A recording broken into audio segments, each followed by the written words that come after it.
என் அன்பு குழந்தையே, எத்தனையோ குழந்தைகள், என்னுடைய குழந்தைகள் கூட கர்வத்திலேயே மிதந்து கொண்டிருக்கிறார்கள்.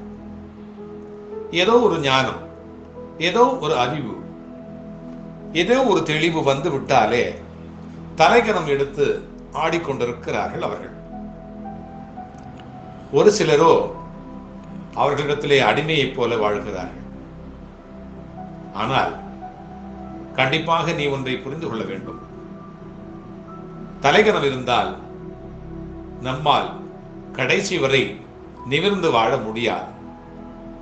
ஒருவேளை மதிப்பது போல எதிரிலே மதித்துவிட்டு பின்னால் போய் நம்மை எட்டி உதைக்கின்ற வகையிலே நமக்கு இடைஞ்சல்களை ஏற்படுத்துவார்கள் என்பதை நீ அறிந்து கொள்ள வேண்டும்.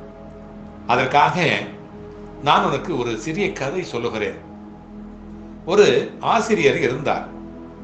அவரிடத்திலே பல மாணவர்கள் படித்து வந்தார்கள். ஒவ்வொருவருமே நல்ல அறிவாளிகளாக இருந்தார்கள். அதிலே ஒரு மாணவன் எல்லோரையும் விட புத்திசாலியாக விளங்கினான். ஓயாத ஆர்வத்தோடு ஒவ்வொரு நாளிலும் புதிய புதிய காரியங்களை கற்றுக்கொண்டான். இதனால் அங்கிருந்த அனைத்து மாணவர்களிலும் அவனே சிறந்தவனாக திகழ்ந்தான். ஆசிரியரும் கூட அவனிடத்திலே தனிப்பட்ட அன்பும் கவனத்தையும் செலுத்தினார். சிறிது காலம் சென்றது. அவனிடத்திலே பல மாறுதல்கள் தெரிய ஆரம்பித்தன. அவன் எல்லோரையும் ஏளனமாக நோக்க ஆரம்பித்தான். தன்னை விட மூத்த மாணவர்களை கூட மதிப்பதே இல்லை. பலருக்கு மத்தியிலே மூத்த மாணவர்களிடத்திலே கடினமான கேள்விகளை கேட்டு அவர்கள் விடை தெரியாமல் விழிப்பதை பார்த்து கைகொட்டி சிரித்து அவர்கள் அவமானத்தில் அழும் வரை கேலி செய்ய தொடங்கினான். ஆசிரியரின் காதுகளுக்கு இந்த விஷயம் எட்டிவிட்டது.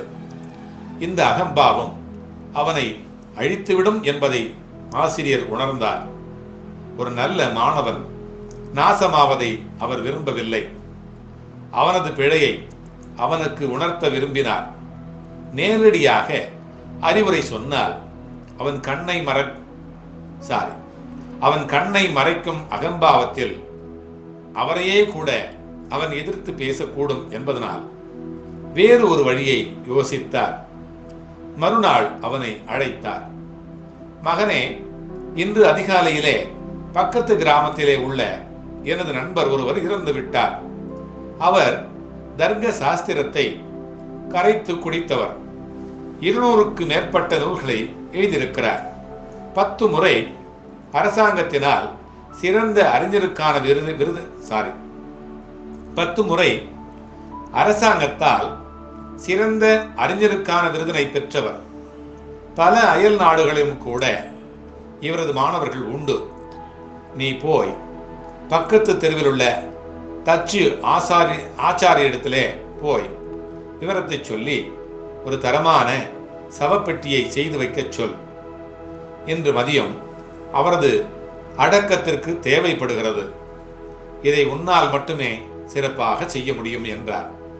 கடைசியாக அவர் அவனை உயர்த்தி சொன்ன வார்த்தைகள் அவனை மிகவும் உற்சாகப்படுத்திவிட்டன. இதோ உடனே செய்து முடிக்கிறேன் ஐயா என்று சொல்லிவிட்டு ஆச்சாரியனுடைய வீட்டுக்கு விரைந்தார். ஆச்சாரி அவனை வரவேற்று அவன் வந்த விஷயத்தை கேட்டார். அவனும் மதியத்திற்குள்ளாக ஒரு தரமான சவப்பெட்டி ஒன்று வேண்டும் என்று விஷயத்தை சொன்னான். ஆச்சாரி இறந்து போனவரை குறித்த விவரங்களை கேட்டார்.